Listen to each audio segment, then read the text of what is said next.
সাংস্কৃতিক তথা শৈক্ষিক নগৰী যোৰহাট চহৰৰ এখন ঐতিহ্যমণ্ডিত শিক্ষা অনুষ্ঠান 4 নং ৱাৰ্ড প্ৰাইমাৰী স্কুলে এই বৰ্ষৰ অক্টোবৰ মাহৰ 26 আৰু 27 তাৰিখে বিদ্যালয়খনৰ 83তম প্ৰতিষ্ঠা দিৱস ও প্ৰাক্তন শিক্ষাৰ্থী সমাৰোহ উদযাপনৰ আয়োজন কৰিছে। উল্লেখযোগ্য যে ইতিমধ্যে বিদ্যালয়খনৰ বহুতো প্ৰাক্তন শিক্ষাৰ্থীৰে এখন প্ৰাক্তন শিক্ষাৰ্থী সমিতি গঠিত হৈছে। সমিতিৰ সিদ্ধান্ত মৰ্মে অহা 23 জুন 2024 তাৰিখে দেওবাৰে বিয়লি 2:30 পৰা 4 নং ৱাৰ্ড প্ৰাইমাৰী স্কুল প্ৰাংগণত আগন্তুক অনুষ্ঠানটিৰ উপলক্ষে এখন সাধাৰণ সভা আহ্বান কৰা হৈছে। তদুপলক্ষে বিদ্যালয়ৰ সকলো প্ৰাক্তন ছাত্ৰ ছাত্ৰীক উক্ত সভাত উপস্থিত থাকিবলৈ অনুৰোধ জনাইছে। যোৰহাটৰ দানবীৰ ৰাধাকান্ত সন্দিকৈ ভৱনত এক বক্তৃতা অনুষ্ঠান অনুষ্ঠিত হৈ যায়। বক্তৃতা অনুষ্ঠানত জগন্নাথ বৰুৱা মহাবিদ্যালয়ৰ অসমীয়া বিভাগৰ সহযোগী অধ্যাপক ডক্টৰ জ্যোতিৰেখা হাজৰিকাই নিৰ্দিষ্ট বক্তা হিচাপে বীৰেন বৰকটকীৰ সাহিত্যকৃতিৰ আলোকপাত কৰে। অসম সাহিত্য সভাৰ পাৰ্শ্ব বিদ্যানব ডক্টৰ মহেশ্বৰ নেওগ অসম তত্ত্ব গৱেষণা সংস্থাৰ উদ্যোগত আৰু কেন্দ্ৰীয় কাৰ্যালয়ৰ সহযোগত আয়োজিত বক্তৃতা অনুষ্ঠানত অসম সাহিত্য সভাৰ সভাপতি ডক্টৰ সূৰ্যকান্ত হাজৰিকাই মুখ্য অতিথি হিচাপে অংশগ্ৰহণ কৰি সভাত বীৰেন বৰকটকী জীৱন আদৰ্শৰ কিছু স্মৃতি ৰোমন্থন কৰে। অসম সাহিত্য সভা কেন্দ্ৰীয় কাৰ্যালয়ৰ সম্পাদক ক্ষীৰোদ দাসে আদৰণি ভাষণ আগবঢ়োৱা অনুষ্ঠানটিত সঞ্চালকৰ আসনত বহে পাৰ্শ্ব বিদ্যানব মহেশ্বৰ নেওগ, অসম তত্ত্ব গৱেষণা সংস্থাৰ সঞ্চালক ডক্টৰ ৰাতুল চন্দ্ৰ বৰা। বিশিষ্ট অতিথি হিচাপে অসম সাহিত্য সভাৰ উপসভাপতি ডক্টৰ গিৰীশ সন্দিকৈ আৰু যোৰহাট জিলা সাহিত্য সভাৰ সভাপতি ভৱ গোস্বামীয়ে অংশগ্ৰহণ কৰা সভাত উন্মোচন কৰা হয় 3খনকৈ অমূল্য গ্ৰন্থৰ ডক্টৰ ৰাতুল চন্দ্ৰ বৰাৰ শংকৰ সাহিত্য প্ৰাসংগিকতা শীৰ্ষক গ্ৰন্থখনি ডক্টৰ নিত্যানন্দ পাটনায়কে কৰা ইংৰাজী অনুবাদ, Sankardeva ৰিলেভেন্স of the present day আৰু সোণাৰাম শৰ্মা বুঢ়াভকতৰ শ্ৰীমন্ত শংকৰদেৱ সঞ্জীৱনী সুধা গ্ৰন্থখনি ডক্টৰ শান্তনা শইকীয়াই কৰা ইংৰাজী অনুবাদ, দ্য কেছকেডিং মেলোডি অফ সত্ৰ ভইচেছ আৰু বংকিম বৰুৱাৰ বীৰেন বৰকটকীৰ জীৱন আৰু সাহিত্যকৃতি শীৰ্ষক 3খনকৈ গ্ৰন্থ উন্মোচনেৰে সাহিত্য জগতৰ ভেটি সুদূৰ কৰি তুলিলে। গ্ৰন্থসমূহ উন্মোচন কৰে অসম সাহিত্য সভাৰ সভাপতি ডক্টৰ সূৰ্যকান্ত হাজৰিকা, যোৰহাট জিলা সাহিত্য সভাৰ সভাপতি ভৱ গোস্বামী আৰু জগন্নাথ বৰুৱা মহাবিদ্যালয়ৰ ডক্টৰ জ্যোতিৰেখা হাজৰিকাই। পাৰ্শ্ব বিদ্যানব ডক্টৰ মহেশ্বৰ নেওগ অসম তত্ত্ব গৱেষণা সংস্থানৰ পঞ্জীয়ক অদিতি বেজবৰুৱাই উদ্দেশ্য ব্যাখ্যা কৰা গাম্ভীৰ্যপূৰ্ণ সাহিত্য অনুষ্ঠানটো জাতীয় সংগীত পৰিৱেশনেৰে সফল সমাপ্তি হয়। পাৰ্শ্ব বিদ্যানব ডক্টৰ মহেশ্বৰ নেওগ অসম তত্ত্ব গৱেষণা সংস্থান এইটো হৈছে অসম সাহিত্য সভাৰ প্ৰধান গৱেষণা আৰু অধ্যয়ন কেন্দ্ৰ। এই অধ্যয়ন কেন্দ্ৰত আমাৰ বৰ্তমানৰ কাৰ্যকালত আমি আজি 3খন গ্ৰন্থ আজি উন্মোচন কৰা হ'ল। 3জন বিশেষ ব্যক্তিয়ে ৰচনা কৰা দুখন অসমীয়াৰ পৰা ইংৰাজীলৈ অনুবাদ কৰিছে। তাৰে এখন আমাৰ নিজা গ্ৰন্থ আছিলে শংকৰী সাহিত্যৰ প্ৰাসংগিকতা। সেই গ্ৰন্থখন ৰিলেভেন্স অফ শংকৰদেৱৰ ৰিলেভেন্স টু দি প্ৰেজেণ্ট ডে, সেইখন গ্ৰন্থ আমাৰ অনুবাদ কৰিছিলে মহাপুৰুষ শ্ৰীমন্ত শংকৰদেৱ বিশ্ববিদ্যালয়ৰ ইংৰাজী বিভাগৰ অধ্যাপক ডক্টৰ নিত্যানন্দ পাটনায়ক ডাঙৰীয়া। তাৰপিছত অন্যখন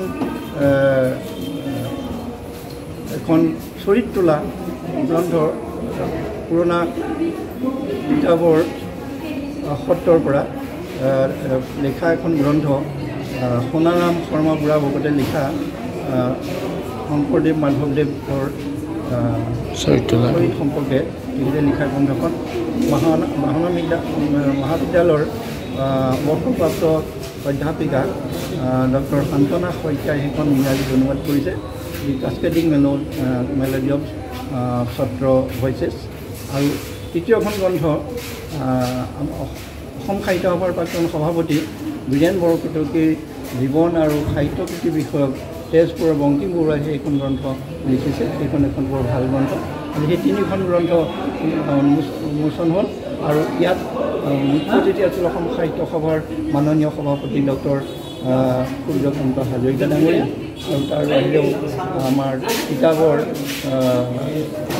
পুৰণা কমলাবাৰী সত্ৰৰ বুঢ়াভকত পৰম শ্ৰদ্ধাৰ সোণাৰাম শৰ্মা বুঢ়া ভকত উপস্থিত আছিল।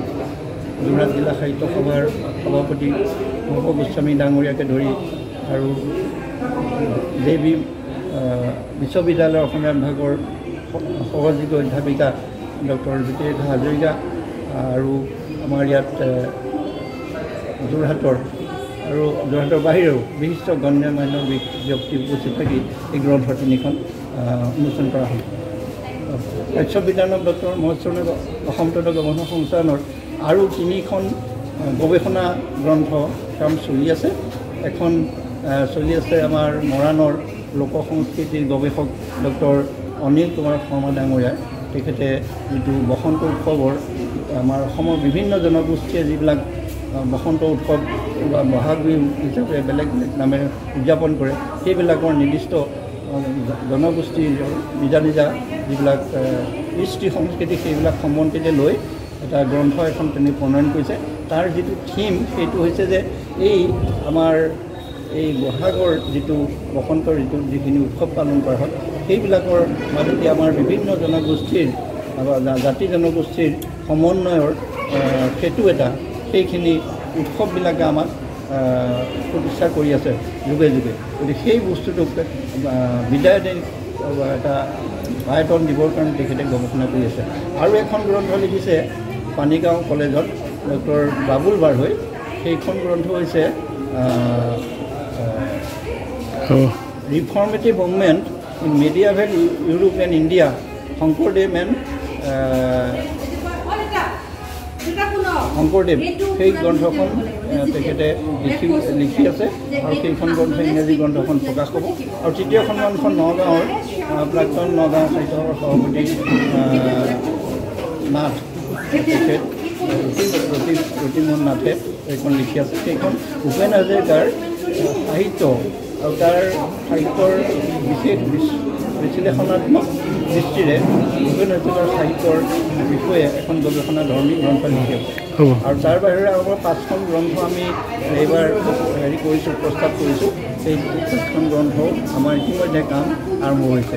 এইখিনি আমাৰ বৰ্তমান প্ৰাচ্য বিদ্যানক ডক্টৰ মহেশ্বৰনাথ অসম তত্ত্ব গৱেষণা সংস্থানৰ বিদায় দৈনিক দিশত আমি কিছু সামান্য হ'লেও অসম সাহিত্য সভাৰ মজিয়াত এইখিনি আমি দাঙি ধৰিছোঁ। আজি প্ৰাচ্য বিদ্যানৱ ডক্টৰ মহেশ্বৰ নেওগ অসম তত্ত্ব গৱেষণা কেন্দ্ৰৰ আৰু অসম সাহিত্য সভাৰ কেন্দ্ৰীয় সমিতিৰ উদ্যোগত 3খনকৈ গ্ৰন্থ প্ৰকাশনৰ কাৰ্যসূচী ইয়াত আয়োজন কৰা হৈছিল। আৰু 3খন কিতাপ গ্ৰন্থৰে বিশেষ বিশেষত্ব আছে। তাৰে এখন হ'ল আমাৰ পূৰ্বাপৰ প্ৰথা, চৰিত তোলা প্ৰথা বুলি কয়, মহাপুৰুষ শ্ৰীমন্ত শংকৰদেৱ, শ্ৰী শ্ৰী মাধৱদেৱ আৰু অন্যান্য গুৰুসকলৰ জীৱনী সেইখিনি সময়ত যিধৰণে প্ৰচাৰ কৰিছিল ভক্ত সমাজৰ মাজত, সেই কথাখিনি মৌখিক ৰূপত আছিল। আৰু সেই মৌখিক ৰূপত থকা বিষয়খিনি সোণাৰাম শৰ্মা বুঢ়া ভকত, তেখেত কমলাবাৰী সত্ৰৰ বুঢ়া ভকত, তেখেতে সেইখিনি সংকলন কৰিছিল আৰু গ্ৰন্থখনৰ নাম দিছিল শংকৰদেৱ সঞ্জীৱনী সুধা। সেই গ্ৰন্থখনৰ আজি এটা ইংৰাজী অনুবাদ প্ৰকাশ হৈছে। গতিকে এই যে ইংৰাজী অনুবাদ প্ৰকাশ হ'ল, মই ভাবোঁ যে পৃথিৱীৰ সাহিত্য জগতৰ কাৰণে ই এক ব্যতিক্ৰমী প্ৰচেষ্টা। কাৰণ চৰিত তোলা প্ৰথা যিটো আমাৰ অসমত প্ৰচলিত, তেনেধৰণৰ প্ৰথা পৃথিৱীৰ কোনোবা ঠাইত তেখেতসকলৰ গুৰুসকলৰ বিষয়ে কৰা আছেনে নাই আমাৰ জ্ঞাত নহয়। আৰু সম্ভৱ তেনেধৰণৰ প্ৰথা নাই। গতিকে মই ভাবোঁ আজি অসমীয়া ভাষা সাহিত্যৰ কাৰণে নহয়, পৃথিৱীৰ সাহিত্যৰ কাৰণেও ই এক উল্লেখযোগ্য কথা। আনহাতে মহাপুৰুষ শ্ৰীমন্ত শংকৰদেৱ বিষয়ক এখন ইংৰাজী ভাষাত গ্ৰন্থ প্ৰকাশ পাইছে, যিখন ৰচনা কৰিছিল ডক্টৰ ৰাতুল চন্দ্ৰ বৰা, ইংৰাজীলৈ অনুবাদ কৰিছে পাটনায়ক ডাঙৰীয়াই। আৰু এখন গ্ৰন্থ আমাৰ অসমৰ এজন যশস্য পুৰোধা সাহিত্যিক, অসম সাহিত্য সভাৰ প্ৰাক্তন সভাপতি বীৰেন্দ্ৰ বৰকটকী, তেখেতৰ বিষয়ে এখন তেজপুৰৰ শ্ৰী বংকিম বৰুৱা তেখেতে প্ৰণয়ন কৰিছে আৰু সেইখন আজি ইয়াত উন্মোচন হৈছে। গতিকে অসম সাহিত্য সভাৰ এই যি অসম তত্ত্ব গৱেষণা সংস্থান, তাৰ যোগেদি প্ৰকাশিত এই গ্ৰন্থকেইখনে কেৱল অসম সাহিত্য সভাকে ধন্য কৰা নাই, আৰু বিভিন্ন প্ৰক্ৰিয়াৰে পৰোক্ষ আৰু প্ৰত্যক্ষ দুয়োভাগেৰে আমাৰ অসমবাসীক ধন্য কৰিছে। শ্ৰীমন্ত মাধৱ বৰুৱাৰ ৰিপৰ্ট, নিউজ নাও।